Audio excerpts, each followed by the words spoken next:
Hi, Mystery Recapped here. Today I am going to explain a comedy family film called The Home and the Tree. Spoilers ahead, watch out and take music care. In a village of the central Shaoxi plain lives a kid named Ba-Wang. He is often misjudged by the teachers because of his bad grades. One morning, while the students of grade 5 are studying outside their class, Ba-Wang is busy trying to steal comic books from the library. He builds a makeshift hook to fish the books but is caught by Principal Yin. The man is Ba-Wang's biggest hater. He doesn't support his creativity and thinks he's good for nothing. On being scolded for taking the books, Ba-Wang retaliates. It turns out that he had lent the said books to the school library to share with other kids, but the principal misused them to show it to the education department as the school's property. They were never returned to Ba-Wang, so he frequently tries to retrieve them. His Chinese teacher Miss Zhao is in the 7th month of pregnancy when she asks Ba-Wang to make a sentence out of a word. He unknowingly calls her fat and is sent out of the classroom. Similarly, in the following period, he is made to stand at the end of the classroom for not solving a math problem. Being punished has turned into a daily routine for Ba-Wang. That day after school, Ba-Wang goes to a field nearby. It has a tree that he has marked as his own. Every day after school, he climbs up it and stays there for hours. It is his favorite place in the world. Miss Zhao had asked him to meet her at the teacher's quarter after memorizing the homework that he forgot to do that day. Ba-Wang does as told but finds a beautiful woman instead of Miss Zhao in her room. The woman is Miss Fen, a substitute teacher who is going to take Miss Zhao's place during her maternity leave. Unlike most teachers, Fen is kind and patient with the kids. According to her, there are no bad students, only bad teachers. When Ba-Wang tells her that he hasn't had lunch, she asks him to come back later, but right after Miss Zhao arrives and refuses to let him eat until he memorizes the homework. Miss Fen calls her out for being mean to the kid, but she rationalizes it by claiming that Ba-Wang deserves it for being naughty. Fen notices Ba-Wang trying to drink water from a dry faucet and hands him a jar of pickle juice as a treat. Ba-Wang is foreign to such treatment from a mentor, hence he starts to like her instantly. After the meeting, he goes to take a swim in the nearby lake. The school principal recognizes the clothes on the ground and brings them back to school. Poor Ba-Wang has to use grass to cover himself on the way back home. The next day, he is given the clothes back and is made to write a self-criticism letter as a punishment for swimming in an unsanitary place. In the following scene, Ba-Wang and his friends are playing games with a street vendor. They are told if they fish out 10 blue marbles from a pouch, they will be given a gift of their choice. Ba-Wang uses his own marbles to cheat the vendor. It turns out that the man had been fooling them all along, since there are no blue marbles in the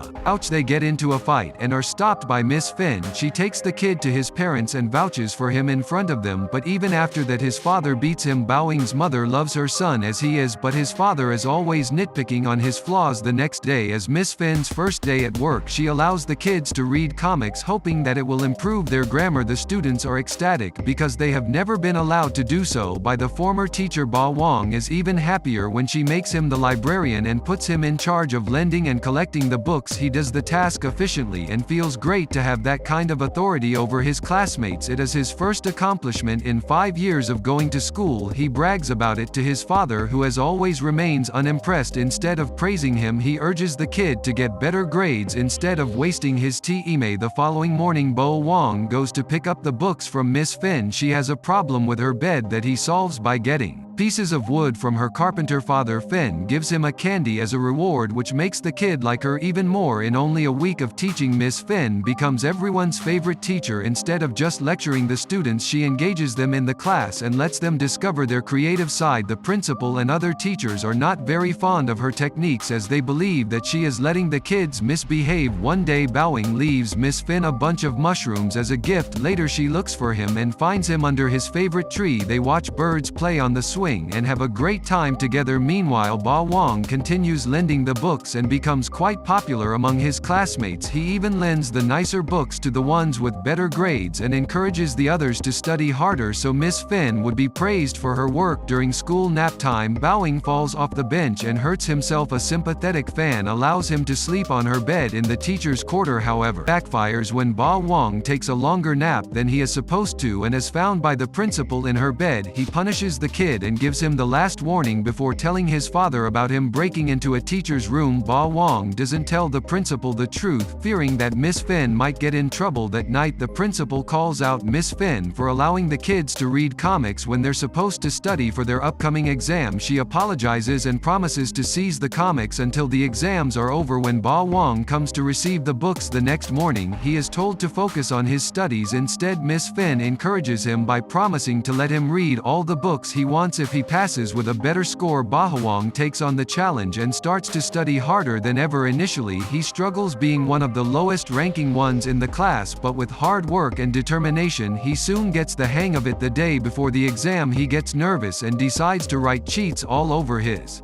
body. Miss Fen finds him while he's at it and makes him take a bath in the lake to take it off. During the exam Ba-Wang is pleasantly surprised to see the questions are not as difficult. He does his best without taking help from anyone else. A week later the results are published and he scores 73 out of 100 as opposed to failing as usual. Ms. Fen is proud of him, to say the least. She feels accomplished, that she was the reason he felt motivated to study harder. She even compliments his hard work in front of the class. Ba-Wang cannot stop talking about his day at dinner. His mother is beyond happy to see her son finally studying harder, but his father is pessimistic as always. Why do the dads in these stories always have a stick up their ass? He urges Ba-Wang to get an honorary award that the top 3 students get. Only then will he gain his respect. The mother tries to change the topic, but he continues to undermine his son's accomplishments. The following day at school Miss Fen suggests the principal at an award for the student who made the most progress in the last semester, but since the school cannot afford to award more students he declines. During the award ceremony Ba-Wang is on his toes, hoping that his name will be called. He wants to prove his worth to his father but is left disappointed. By the end of the ceremony Miss Fen feels bad for the kid and makes him a certificate of his own using blank paper and lipstick. Ba-Wang is handed this in front of the class. She also takes his picture for memories. Miss Fen is getting more sus by the second. After school he runs to his home and shows the certificate to his parents. His mother puts it on the wall, proud of him, but his father grouches about it not being an official certificate. Still, for one day Ba-Wang couldn't care less about what his father thinks. He is overjoyed that a teacher like Miss Fen existed in his life. Starting the next day Ba-Wang's classmates follow him around wanting to be with the cool guy of the class. They also beg him to ask Miss Fen to take their pictures too. Ba-Wang brags that he can manage it since he is very close with Miss Fen. She even calls him her groomer. One morning he goes to her room to receive the comic books for the day, but the principal sends him away because Miss Fen is on a holiday. During nap time Ba-Wang cannot fall asleep because of her absence. He cleverly sneaks out of the class and breaks into Miss Fen's room. After looking around for a while he finds the camera and brings it outside. All of a sudden he notices Miss Fen and a guy entering the school. He immediately runs to her room and puts the camera back in its place before hiding under the bed. Miss Fen and her friend enter the room and start calling each other affectionate pet names. Ba-Wang suspects that they are a couple and his suspicion is proven correct when they kiss. Fortunately he is not caught in the incident, but the revelation does make his day worse. The next morning Ba-Wang walks into Miss Fen's room to find her boyfriend naked on her bed. The man helps Ba-Wang with the comic books and then goes back inside the room. Although he is only a kid,